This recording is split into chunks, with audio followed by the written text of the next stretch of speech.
오늘의 종목 상담 바로 출발해 보도록 하겠습니다. 첫 번째 시청자분 만나볼게요. 네, 시청자님 안녕하세요. 네, 안녕하세요. 반갑습니다. 네, 반갑습니다. 네, 어떤 종목 도와드릴까요? 부산 테스나 네, 매수가랑 비중은요? 41,800원. 비중 네, 10%요. 최근에 들어가셨나 봐요, 시청자님. 예, 네, 들어가자마자 계속 밀려서 고민 많으실 것 같아요.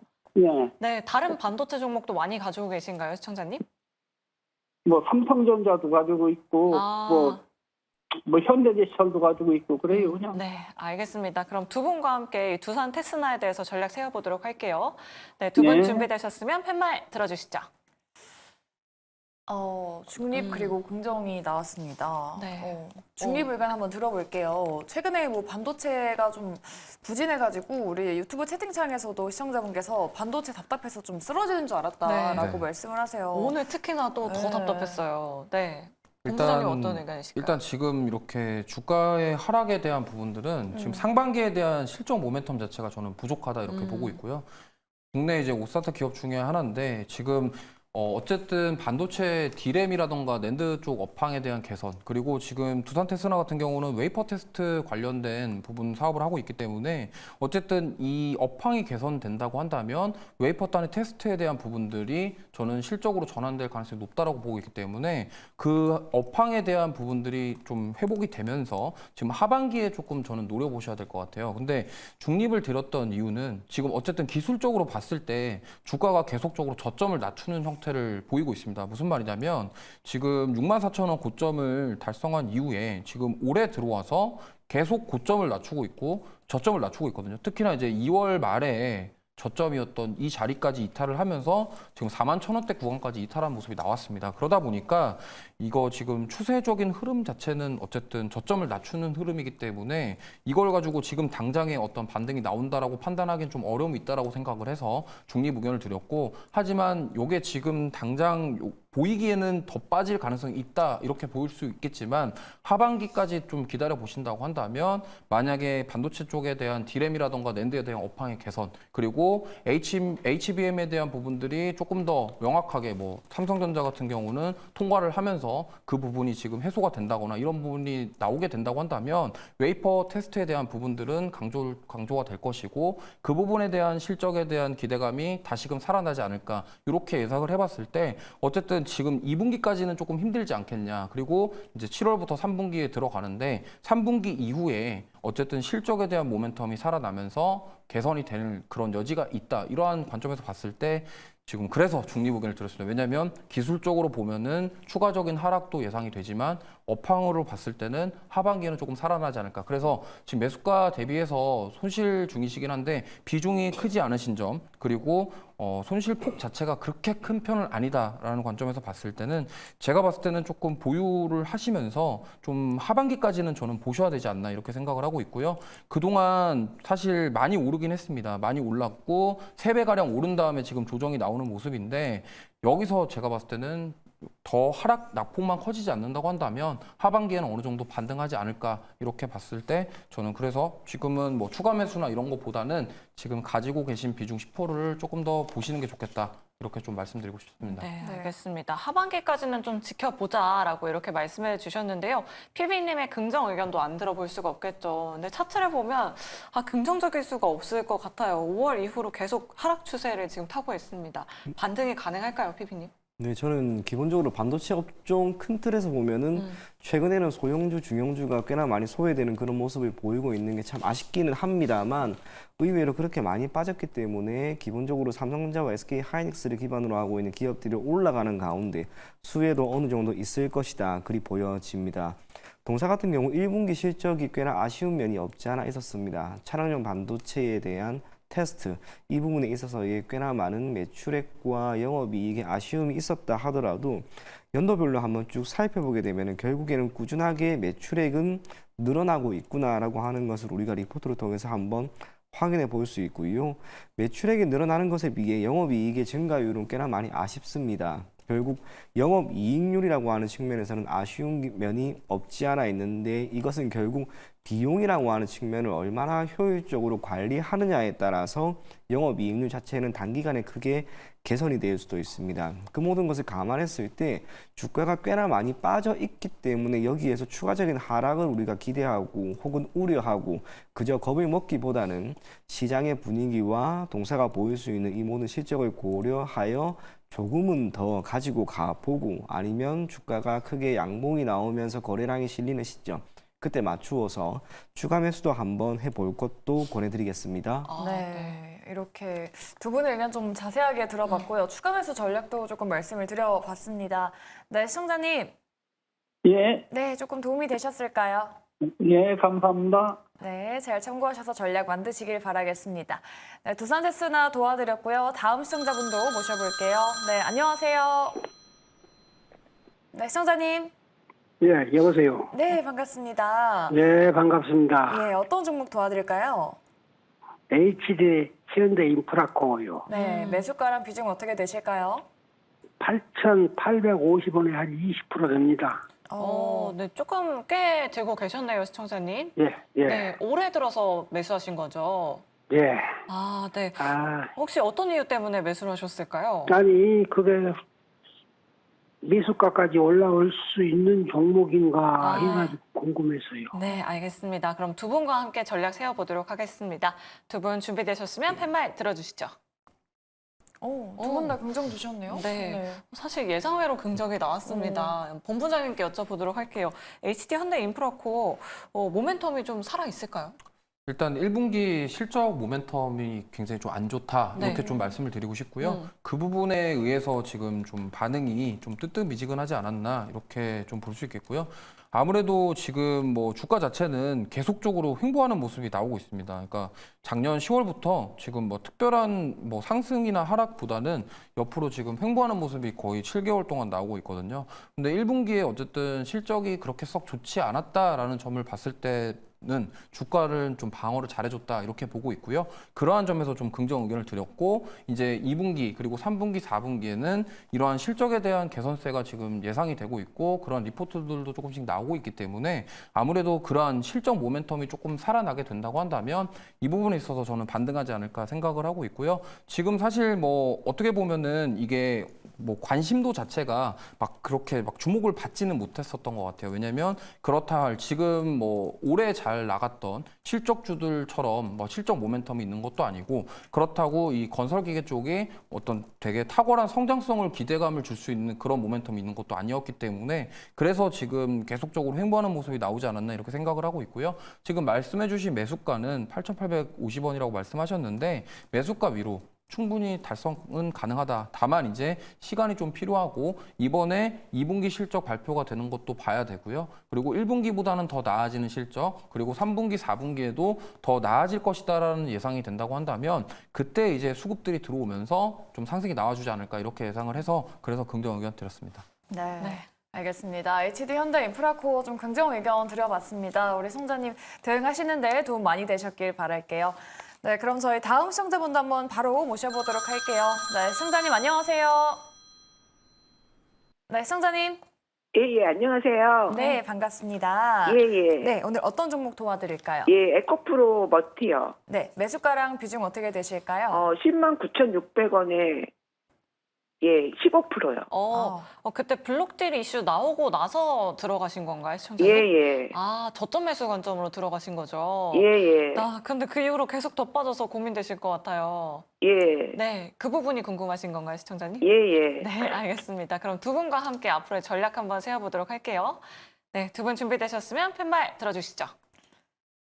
이번에 첫 부정이 나왔고요. 중립 의견 주셨네요. 네. 그럼 중립 의견을 한번 들어보도록 할게요.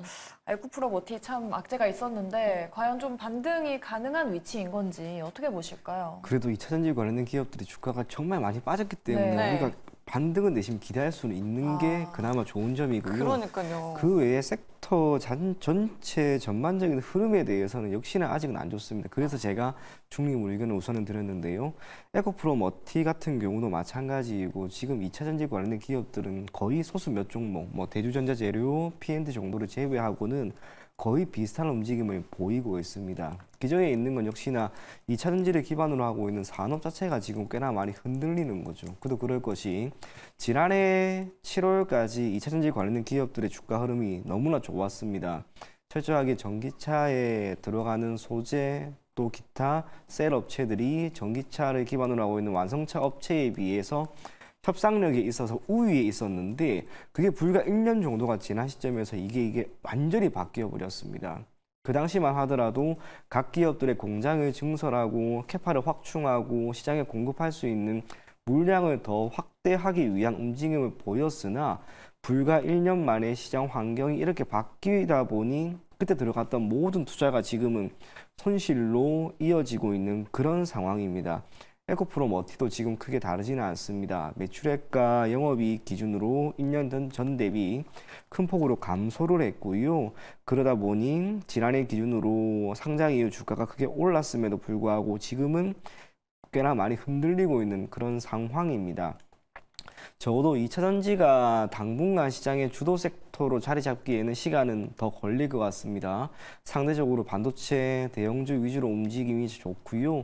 자동차도 괜찮습니다. 제약바이오도 다음 주에 내시 움직임이 나올 것 같은 그런 느낌이다라고 하는 것을 감안하였을 때 2차전지를 위한 자리는 아직은 시장이 내어주고 있는 모습은 아닌 듯합니다. 그래서 에코프로머티 그래도 많이 빠졌기 때문에 혹시나 매수 가격까지 올라올 수 있다면 그리고 올라온다면 그때는 가급적 종목 교체를 할 것을 권해드리겠고요. 혹시나 주가가 밀려서 대략 92,000원 정도를 하회한다면 그때는 아쉽지만 비중을 조금 축소할 것을 권해드리겠습니다. 아, 네. 오히려 매수가까지 오면은 비중을 축소해보자라고 이렇게 의견 남겨주셨습니다. 이주호 본부장님은 부정 의견을 또 들어주셨어요. 네. 사실 저점을 딛고 좀 반등하나 싶었는데 2차전지주들 추가적으로 저점을 더 뚫어낼 가능성도 있나요, 본부장님? 네, 뭐 아까 말씀하신 것처럼 업황에 대한 부분은 여전히 퀘스천 마크가 계속 붙어 있기 때문에 그 부분에 대해서 좀 고민을 저 해봐야 될 상황이고요. 그리고 가장 중요한 거는 이제 블록딜입니다. 블록딜 관련해서 요게 이제 충격을 이렇게 받게 되면 사람 심리라는 게 이렇습니다. 블록딜이 나왔으면은 또 누군가가 또 팔지 않을까? 이거에 대한 약간 두려움이 생기게 되거든요. 그러다 보면은 사실 매수하기가 좀 꺼려지기도 하고요. 어떤 뭐 기관 투자자들이나 외국인이 봤을 때도 이런 블록딜 이슈가 나온 이후에는 사실 좀 시간 그걸 소화하는 과정을 지켜보는 그런 경향이 있습니다. 그러다 보니까 보통 이렇게 블록딜 이슈가 나온 다음에 여기서 갑자기 이 블록딜 이슈를 덮어버릴 만큼 어떤 강한 모멘텀, 강한 이슈가 나와주면은 모르겠으나 지금 당장의 2차전지 섹터 자체에서 그런 모멘텀이 나오기에는 사실 어렵다라고 저는 보고 있거든요. 갑자기 하루아침에 뭐 테슬라라던가 미국의 전기차 기업들에서 뭔가 진짜로 뭐 좋은 소식이 나와서 갑자기 급등하는 그런 양상이 나오지 않는 이상에는 갑작스럽게 어떤 지금 반등의 트리거가 될 만한 그런 요소를 찾기 어렵다라는 관점으로 봤을 때 이 블록딜 이슈를 소화할 만한 저는 시간이 필요하다 이렇게 생각하고 있거든요. 그래서 이 부분에 소화하는 과정이 뭐 시간이 어느 정도 걸릴지 모르겠습니다만 좀 꽤나 좀 걸리지 않을까 이렇게 생각을 합니다. 그렇기 때문에 지금 매수가 대비해서 좀 손실 중이신데 비중 자체는 그렇게 큰 건 아니지만 그래도 지금 저 비중이 작지는 않다라고 생각을 합니다. 그렇기 때문에 여기서 아까 말씀하신 것처럼 저도 마찬가지 의견인데요. 9만 원대가 이탈이 된다고 한다면 지금 비중을 조금 축소를 하시거나 아니면 아예 손절을 하시고 종목 교체를 하시는 게 더 좋다. 왜냐하면 이 시간 자체가 얼마나 걸릴지 판가름이 안 서기 때문에 2차전지 업황이 갑자기 당장 뭐 다음 분기에 막 갑자기 좋아진다 이렇게 장담할 수가 없는 상황이거든요. 그러다 보니까 그거를 기다리느니 차라리 손절을 하시고 종목 교체를 하셔서 다른 종목으로 좀 수익을 만들어 가시는 게 더 좋은 전략이 아닌가 이렇게 생각해서 말씀드려봅니다. 네, 알겠습니다. 네, 우리 시청자님. 네. 네, 두 분의 의견 저희가 들어봤는데요. 혹시 좀 추가적인 궁금한 부분 있으실까요? 아니, 지금 그러니까 9만 원을 기점으로 해가지고 네. 거기서 손절을 하는 얘기죠? 네네. 아, 네, 두 분의 의견이 좀 다른 것 같아요. PB님은 매수가에서 정리하자. 그리고 주호 본부장님은 부정 의견을 주셨습니다. 시청자님.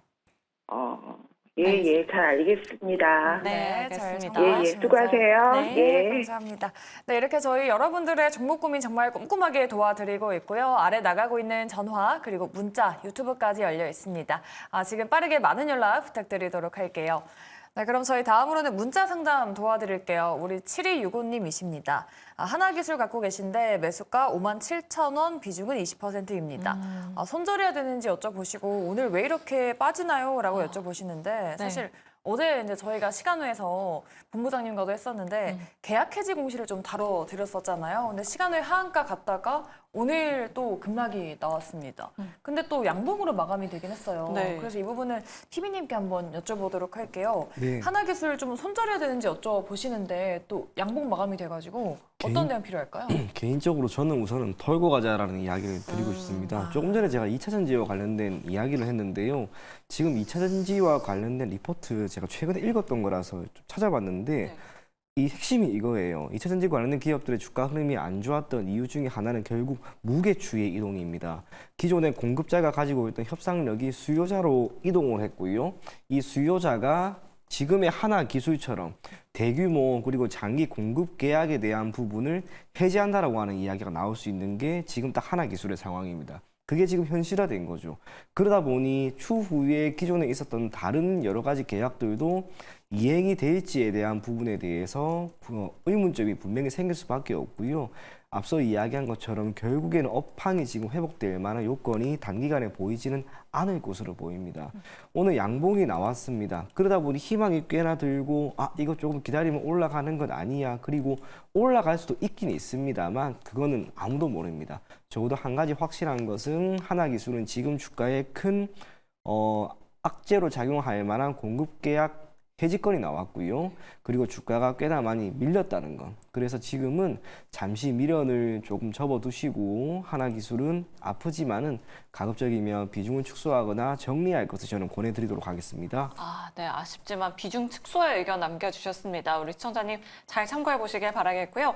다음으로 0384번님, DI를 가지고 계십니다. 매수가가 21,000원대고요. 비중은 11%입니다. 3만 원까지 봐도 될까요? 라고 이렇게 남겨주셨는데요. 수익 중이시네요. 그러니까요. 네. 오늘 10% 넘게 급등을 했습니다. 아마 우리 시청자님 오늘 붉은 보내셔도 될 것 같아요. 이조 본부장님께 여쭤보도록 하겠습니다. 다만 오늘 좀 밑꼬리가 달리긴 했거든요. 다음 주 시장까지 추가적인 상승 가능할까요? 뭐 제가 봤을 때는 이건 뭐 말씀하신 대로 3만 원까지도 충분히 노려볼 수 있을 그런 상황인 것 같습니다. 지금 뭐 시장이 빠지는 거에 거의 구애받지 않고 계속적으로 지금 고점을 높여가는 전형적인 우상향 추세를 만들어가고 있기 때문에 오늘 52주 신고가네요. 네, 오늘도 신고가를 경신을 했는데 뭐 사실 윗골이 이러한 상황에서 이 윗골이는요. 뭐 사실 뭐 단기적으로 좀 보신 분들에 대한 차익 매물일 정도가 아닐까 이렇게 생각을 하고 있고요.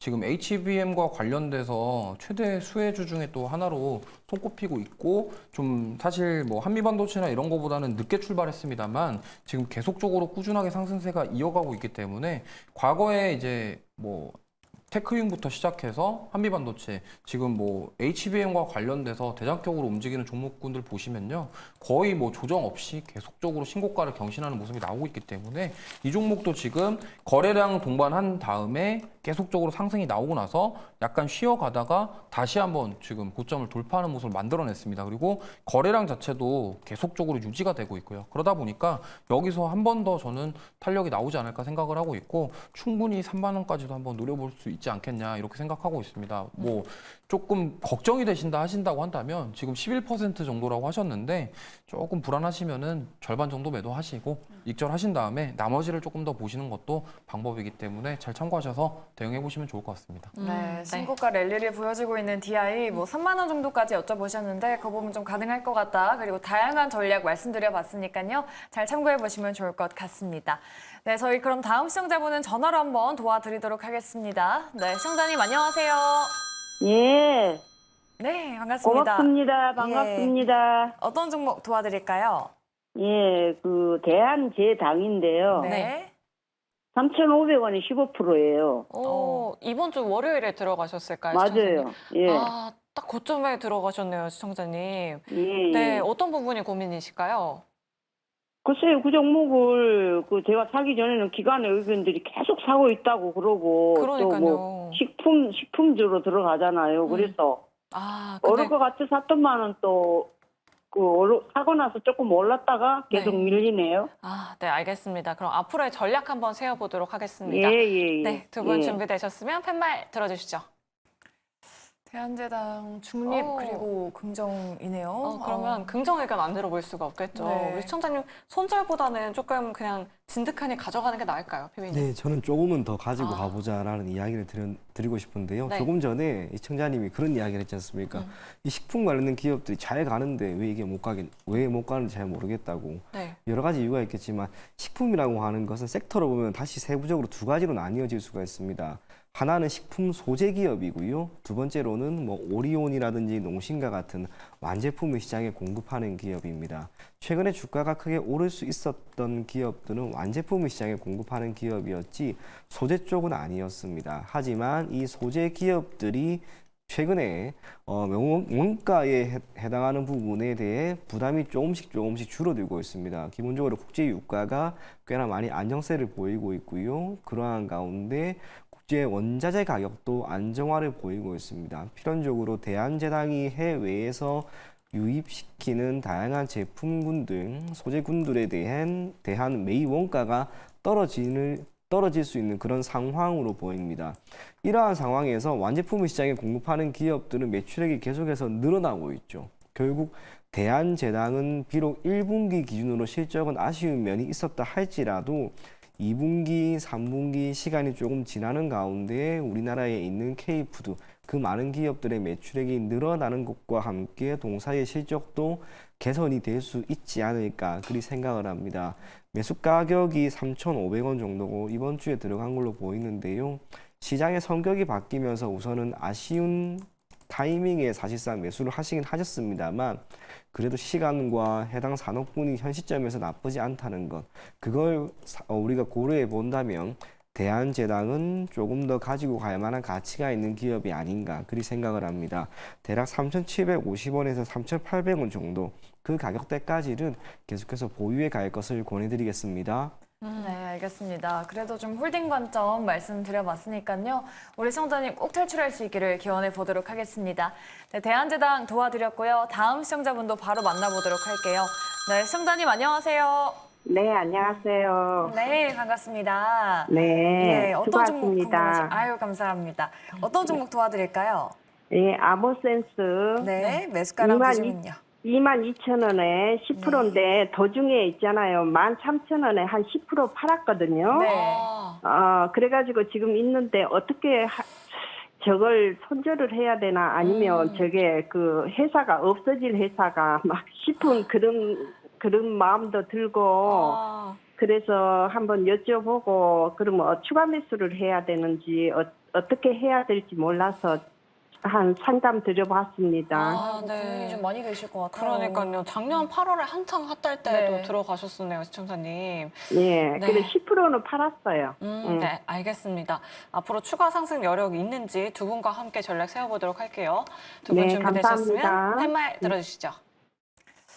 오, 네. 긍정 의견 한번 들어보겠습니다. 오래 들고 계셨거든요. 그리고 지금 매수가가 좀 꽤 높은데 네. 오늘도 좀 밀렸어요. 어떻게 좀 대응할까요? 네, 일단 긍정 의견 드린 이유는요. 네. 일단 여기서 주가가 더 빠지진 않겠다라는 좀 생각이 들어서 말씀을 드렸고요. 그거에 대한 근거는 이제 실적에 대한 부분인데 이 기업이 지금 원래 실적이 지금 영업이익에 대한 부분이 굉장히 안 좋았습니다. 보시면은 지금 20년도부터 23년도까지 보시면요.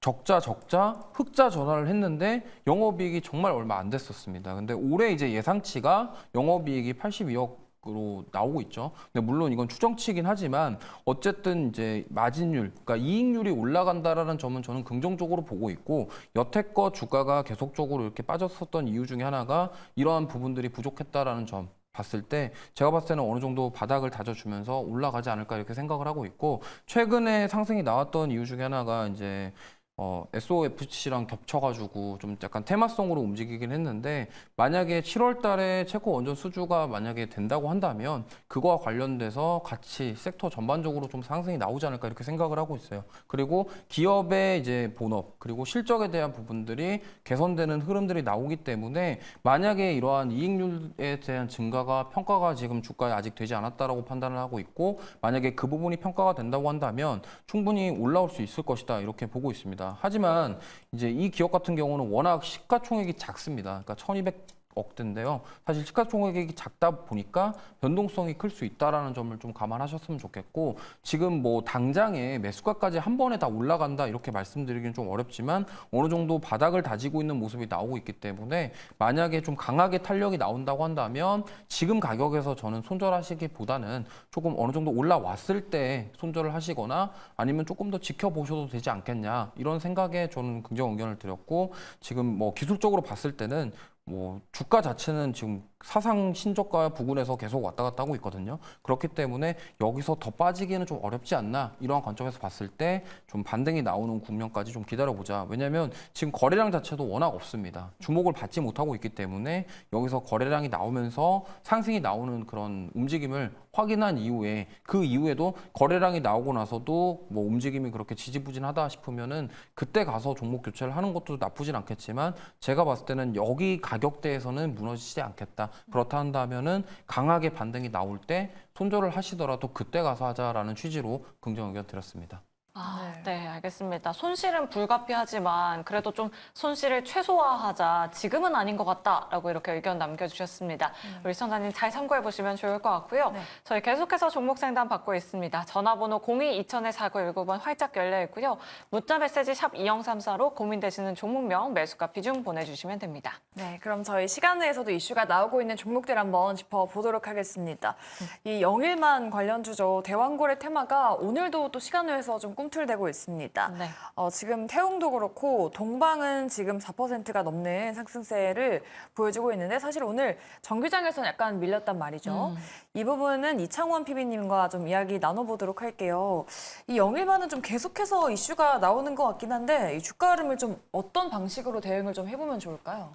조금 더 가지고 가는 게 당연히 좋겠죠. 변동성을 이겨낼 수만 있다면 저는 지금 이 테마 자체가 여기에서 마무리될 만한 테마는 아닌 듯합니다. 또 하나 우리가 눈여겨볼 것은 해당 테마를 중심으로 해서 그 안에서도 다양한 섹터가 계속해서 나온다는 거. 지금도 그렇습니다. 처음에는 자원과 탐사개발이라고 해서 한국가스공사와 포스코 인터내셔널 정도만 주가 되었던 그런 시점이 있었는데요. 이후로는 시추와 피팅 밸브, 대표적으로 태광이라고 하는 기업이 갑자기 나오게 되었고요. 시추선은 역시나 조선, 그리고 강관을 담당하고 있는 동양철관, 시추 관련 부품이나 신공항에 대한 지분을 보유하고 있다는 것, 또 물류를 담당하고 있는 게 바로 이 동방이라고 하는 기업이 테마로 지금 엮여 있습니다. 주가 흐름도 지금 좋습니다.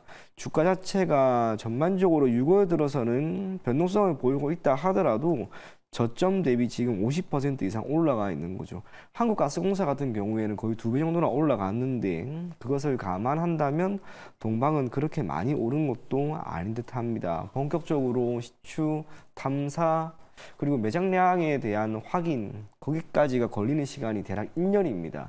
1년 동안 정부 차원에서도 계속해서 여기에 대한 브리핑을 할 것이고요. 좋은 결과가 나올 때마다 관련된 기업들은 다 움직일 수도 있습니다.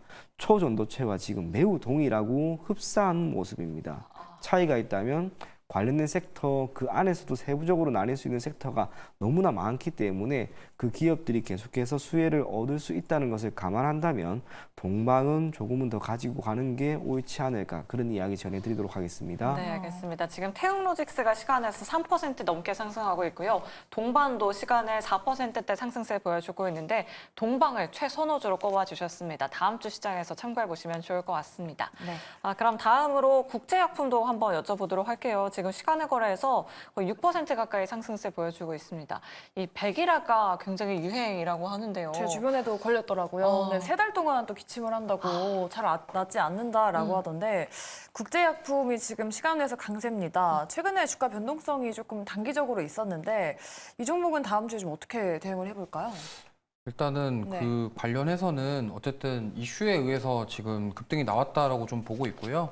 이 기업이 이제 항생제와 관련된 사업을 하고 있습니다. 그러다 보니까 지금 아무래도 주목을 받았다라고 보시면 되겠고요. 좀 뭐 차트를 좀 보시면요.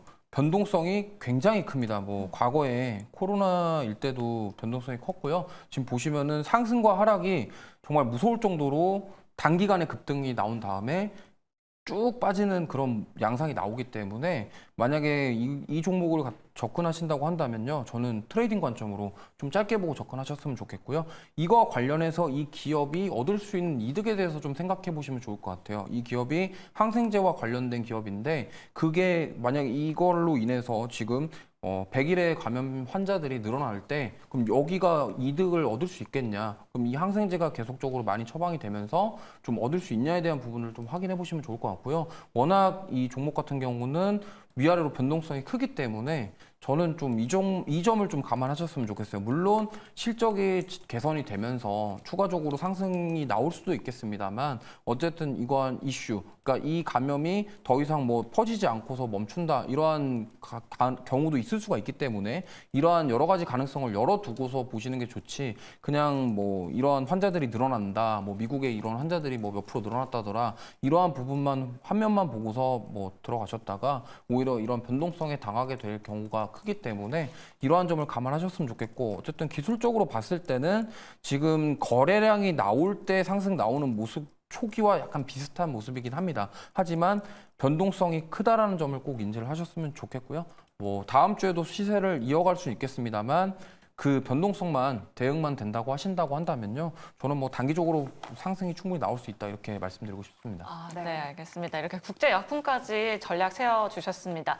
그럼 시간의 거래에서 하락세 보여주고 있는 종목도 한번 살펴봐야 될 것 같습니다. GS 그룹주들이 일제히 하락하는 모습 보여주고 있는데요. 오늘 이 대한고래 테마로 엮이면서 GS 글로벌이 상한가 기록했고 뭐 GS도 20% 넘게 급등했습니다.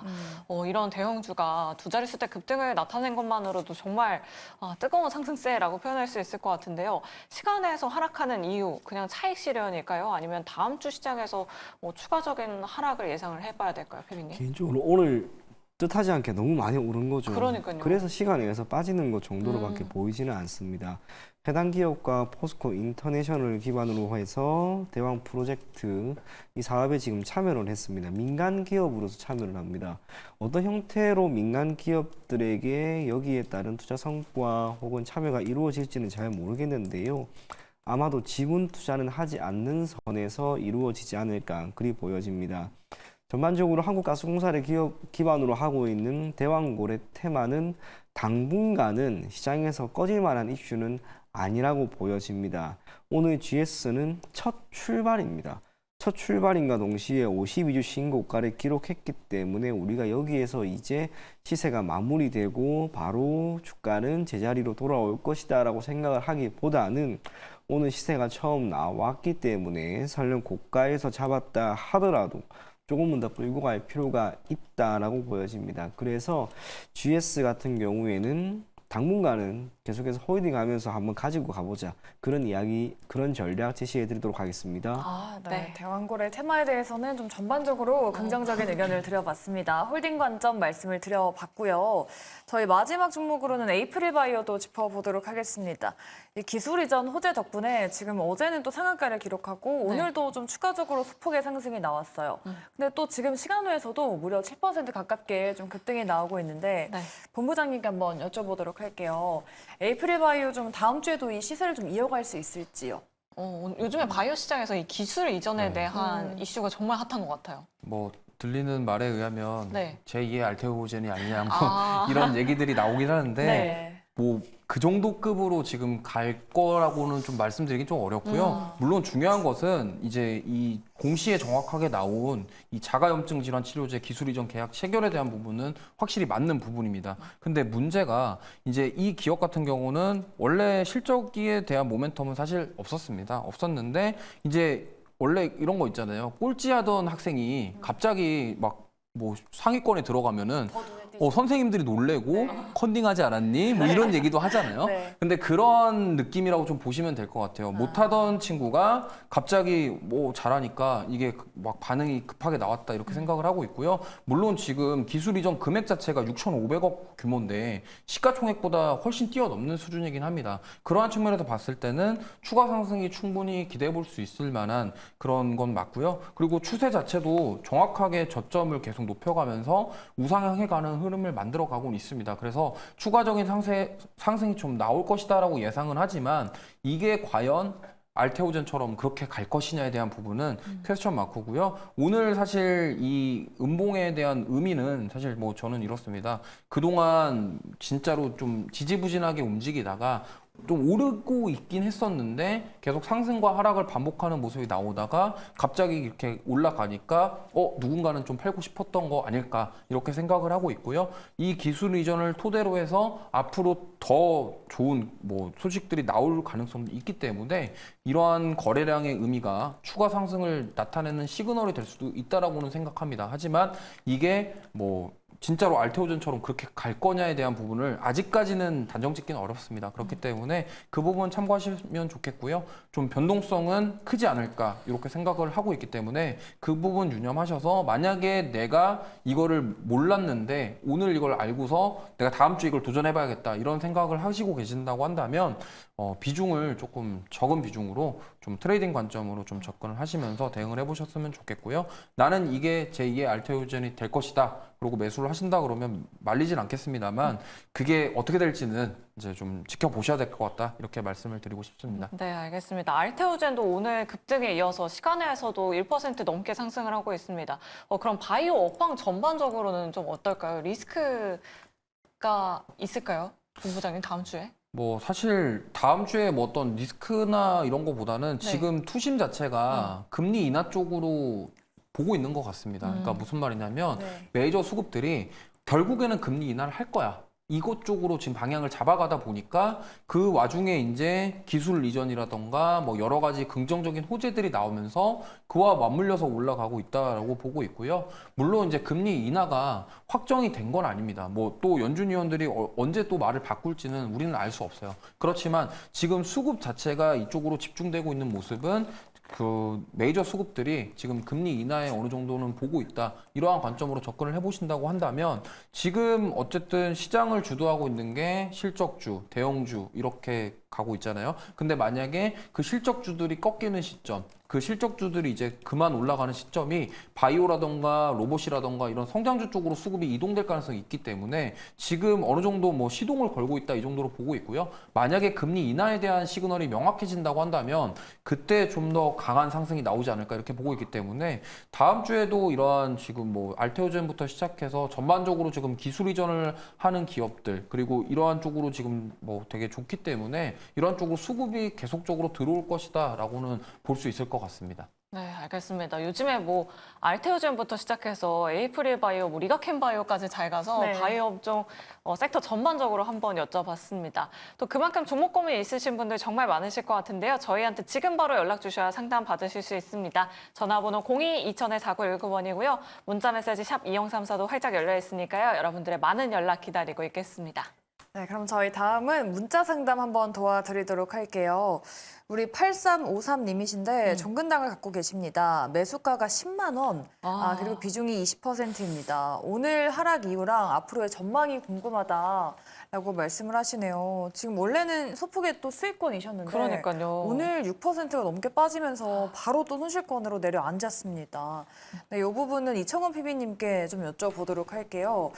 뭐 지금 종근당 그 HTS를 보니까 그 판권 관련해서 좀 이슈가 나오는 것 같긴 한데 지금 어떻게 좀 대응 전략 필요할까요? 그것도 그것이지만 그 복지부에서 혁신형 제약기업 여기에서 지금 탈락을 했다라고 하는 부분에 따른 충격도 조금 있어 보입니다. 이게 특별한 이유가 있을까라고 하는 부분을 한번 살펴보게 되면은 결국 탈락한 기업은 기업이 가지고 있는 신임도가 소폭 훼손되는 것.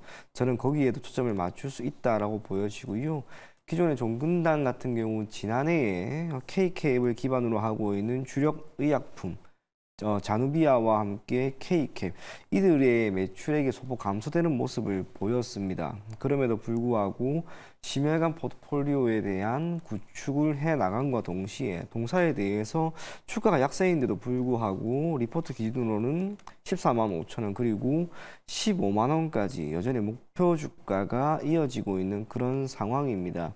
섹터 전체로 본다면 결국에는 제약 바이오인데요. 제약 바이오 섹터가 알테오젠 정도를 제외하고는 사실상 크게 움직이는 종목이 많이 보이는 건 아닙니다. 섹터 전체의 훈풍은 시간이 조금 지났을 때 그래도 오긴 올 것으로 보이고요. 그때 맞추어서 종근단도 힘을 낼 그런 시점은 올 거라고 봅니다. 리포트에서 좋은 이야기 그리고 목표 주가가 여전히 높은 수준이기 때문에 비록 오늘 낙폭을 어느 정도 보이고 10만 원이라고 하는 매수 가격이 소폭 높아 보이지만 아직까지는 가지고 갈 만하다라는 이야기 전해드리겠습니다. 리포트에서 이야기한 것처럼 대략 14만 5천 원에서 15만 원까지는 계속해서 끌고 갈 것을 권해드리겠습니다. 네, 목표 주가까지 제시해 드렸습니다. 우리 청자님 잘 참고해 보시길 바라겠습니다. 다음으로 4462번님 커넥트 웨이브를 가지고 계십니다. 매수가는 2만 1,000원에 20%입니다. 한국 이커머스 홀딩스에 주식 교환된다는데 그 전에 어떻게 할까요? 라고 이렇게 말씀 남겨주셨어요. 오늘 장 초반부터 변동성이 굉장히 심했는데요. 이주호 본부장님께 여쭤보도록 할게요. 어제 뭐 감자를 결정하고 나서 오늘 개파락으로 출발을 했는데 그래도 좀 메꿔졌거든요. 앞으로 어떤 대응 전략 필요할까요? 일단 사실은 감자는 네. 주주 입장에서는 이거는 좋은 소식이거든요. 왜냐면 보유하신 분들의 가치가 좋아지는 거기 때문에 좋은 건데 어쨌든 이 이전이 좀 문제인 것 같아요. 그래서 이 부분에 대해서는 좀 해석하기 나름이기 때문에 저기서 뭐 주식 교환이랑 이런 이 부분에 대해서 만약에 이제 증권사에서 연락이 올 겁니다. 뭐 이거를 할지 말지에 대한 부분들을. 그래서 그 부분은 이제 뭐 판단하에 결정하시면 될 것 같고요. 이게 좋냐 안 좋냐에 대한 판단은 사실 뭐 제가 뭐 이걸 가지고 해석을 해서 이게 좋다 저게 좋다 판단하기는 좀 어려울 것 같고요. 사실 일단 감자에 대한 부분 자체는 어쨌든 긍정적인 요소는 맞습니다. 하지만 주식 교환에 대해서는 이거를 가지고 이게 좋다 안 좋다라고 판단하기에는 사실 어려움이 있거든요. 그래서 변동성이 클 수가 있기 때문에 일단 주의를 하셨으면 좋겠고요. 제가 봤을 때는 만약에 이게 긍정적인 시그널로 받아들여진다 한다면 급등이 나올 가능성이 매우 높습니다. 왜냐하면 지금 여기 보시면은 이 꼬리의 의미를 살짝 보시면요. 누군가는 겁을 먹어서 팔았는데 네. 누군가는 여기서 왕창 샀다라는 거거든요. 그러면 이 산 주체가 누군지는 모르겠습니다만 이거에 대해서 되게 긍정적으로 보고 있다라는 소리고 그러면 앞으로 이거에 대해서 만약에 긍정적인 시그널이라고 해석이 된다고 한다면 추가 상승이 나올 가능성이 굉장히 높다. 그리고 기술적으로 봤을 때 주가 자체가 지금 41,550원 그러니까 작년 21년도 고점이 41,550원이었는데 여기서 거의 뭐 4분의 1 정도 빠진 이후에 지금 거래량이 동반되는 흐름이 나온 상태에서 감자에다가 주식 교환까지 나왔기 때문에 이 부분에 대한 해석은 사실 뭐 제가 이게 맞다 아니다 이렇게 말씀드리긴 좀 어렵고요. 근데 흐름상 봤을 때는 기술적으로 봤을 때는 지금 오늘 이 빠졌다가 나온 밑꼬리 이 부분이 저는 긍정적인 시그널이 아니냐 이렇게 좀 말씀을 드릴 수 있을 것 같습니다. 네, 알겠습니다. 커넥트 웨이브에 대해서 조금 자세하게 상담 도와드려 봤으니까요. 우리 시청자님 좀 잘 참고해 보셨으면 좋겠습니다. 네, 문자 상담 도와드려 봤고요. 저희 다음으로는 전화 상담 바로 도와드리도록 할게요. 네, 다음 시청자분 연결되어 있죠. 네, 안녕하세요. 예, 안녕하세요. 네, 시청자님 반갑습니다. 예, 네, 오늘 어떤 종목 궁금하실까요? HL 만도 네, 매수가랑 비중 어떻게 되실까요? 56,100원에 비중 10%요. 56,100원이요. 우리 청자님 작년에 들어가셨나요? 예, 한 뭐 1년 넘어 2년 됐는지 한 같은 굉장히 오래됐어요. 그러니까요. 고민 많으셨을 것 같아요. 3만 지금 1,000원대까지 추가 매수해 빠졌었는데. 되는지 아니면 네, 추가 매수 부분 한번 여쭤보도록 할게요. 네. 두 분 준비되셨으면 팻말 들어주시죠. HL 만도는 두 분 다 긍정 의견이시네요. 네, 피비님께 여쭤보도록 할게요. 오늘 6% 하락한 김에 네. 추가 매수 가능할까요, 피비님? 네, 저는 어. 그렇게 이야기를 전해드리고 싶습니다. 네. HL 만도가 지금 경영 환경이 좋습니다. 음. 구체적으로 우리나라를 이제 넘어서서 해외 시장에서 매출액이 계속해서 이어지고 있고요. 그 중심에는 중국이 있습니다. 올해 연초부터 시작해서 주가 흐름이 조금씩 개선되었던 자동차 부품주 대표적으로 HL 만도 그리고 SL이 있습니다.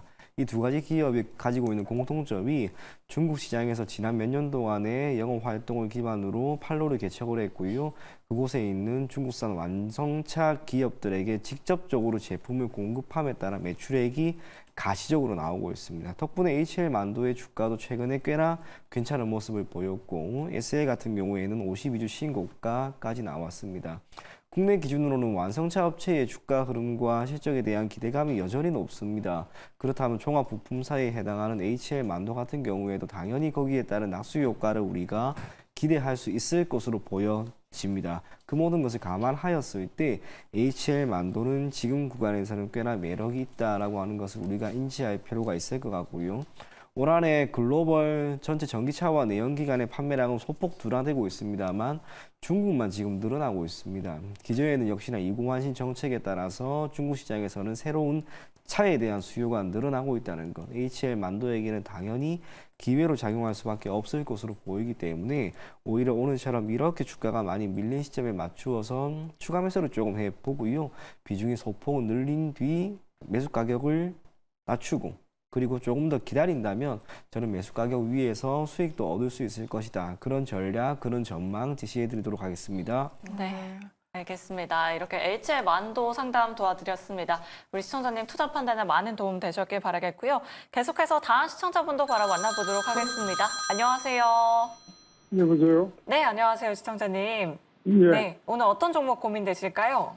헬도 파이낸싱. 네, 매수가랑 비중은 어떻게 되실까요? 2만 원에 30%. 비중이 꽤 있으시네요. 예. 이거 고민되시는 부분이 어떤 부분이실까요? 고민 이거 매일경제 전문가가 그 추천한 종목인데 네네.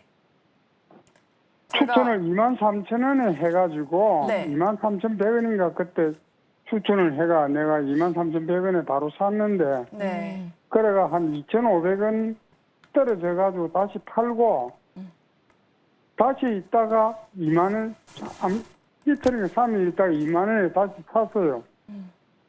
네, 알겠습니다. 이 부분 저희가 전략 만들어 드릴게요, 시청자님.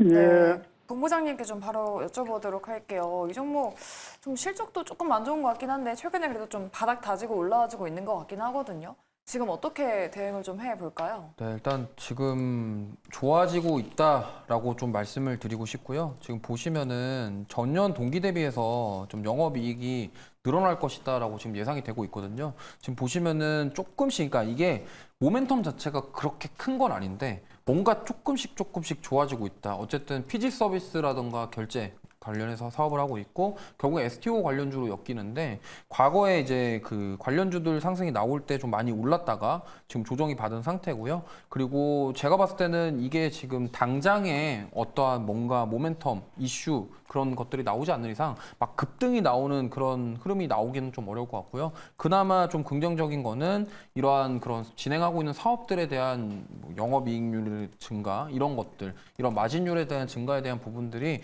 조금씩 주가에 반영이 되려고 하고 있다. 좀 2주 정도로 요약을 해볼 수 있을 것 같습니다. 그래서 지금 보시면은 이때 작년에 상승이 나오기 전 가격대로 거의 왔어요. 온 다음에 지금 반등이 나오고 있는 상황이고 지금 여기서 조금씩 반등해주고 있는데 만약에 이 실적에 대한 부분들이 예상치보다 상회하는 모습이 나오거나 아니면 영업이익이라던가 매출이 조금 더 늘어나는 모습들이 나온다고 한다면요. 추가적인 상승도 기대해 볼 수 있을 것 같고요. 그래도 아무래도 지금 보시면은 거래량 자체가 워낙 없습니다. 시장에서 관심을 받지 못하고 있는 섹터 중에 하나이기 때문에 어느 정도 시간은 걸릴 수 있겠습니다만 주가 자체는 지금 과거의 어떤 테마나 이슈로 인해서 오르기 전 가격대까지 다시 돌아왔고 그래서 여기서 다시 한번 도약을 하려고 하는 모습이다. 이 정도로 요약해 볼 수 있을 것 같고요. 제 입장에서는 지금 비중이 30% 정도라고 하셨는데 매수가 부근까지는 충분히 올라올 만한 그런 여력이 있다라고 생각을 합니다. 그렇기 때문에 만약에 매수가 부근까지 올라온다고 하시면은 비중을 저기서 한 절반 이상 정도는 줄이고 나머지 비중을 가지고 조금 더 보시면 좋을 것 같습니다. 네. 알겠습니다. 이렇게 헥토 파이낸셜 상담 도와드렸고요.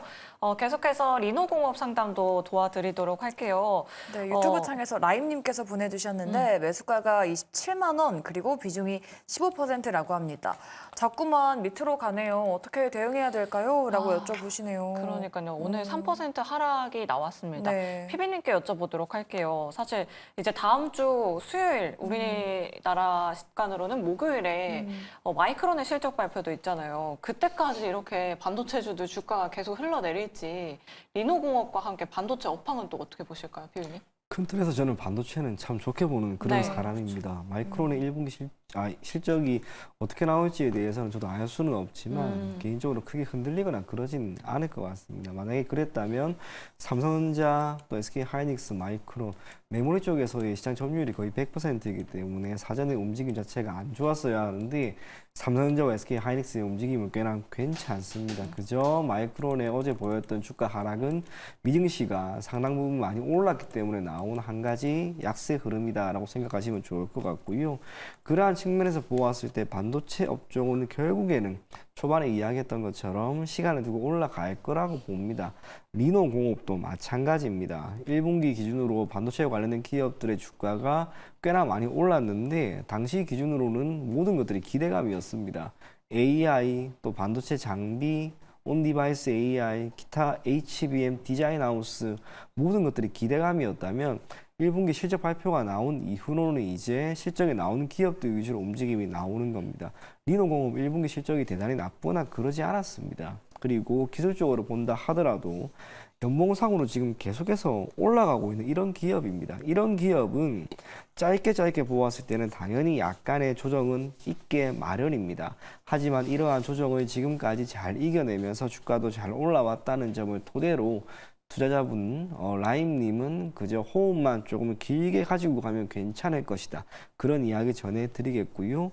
동사 5월 7일에 보였던 대략 30만 9천 원. 이 정도 가격까지는 시장이 조금 회복되는 가운데 올라갈 수 있을 거라고 봅니다. 코스닥 시총 상위 10개 종목 중 하나에 속합니다. 시장이 특히 코스닥이 조금 좋지 않기 때문에 흔들리는 경향도 있는데 코스피가 충분히 오른 뒤에 코스닥이 오르면서 리노공업도 함께 오를 수 있을 것이다 라는 이야기까지 전해드리면서 계속해서 보유해 나갈 것을 권해드리겠습니다. 네, 알겠습니다. 리노공업 이렇게 홀딩 전략 말씀드려봤습니다. 이렇게 문자와 유튜브 상담 마무리 됐고요. 계속해서 강현금 매니저와 함께하는 운수대통 시간 이어집니다. 리뷰와 함께 시초가 공략주도 공개되니까요. 채널 고정하시고 저희와 끝까지 함께해 주시길 바라겠습니다. 자, 그럼 운수대통 지금 바로 시작합니다.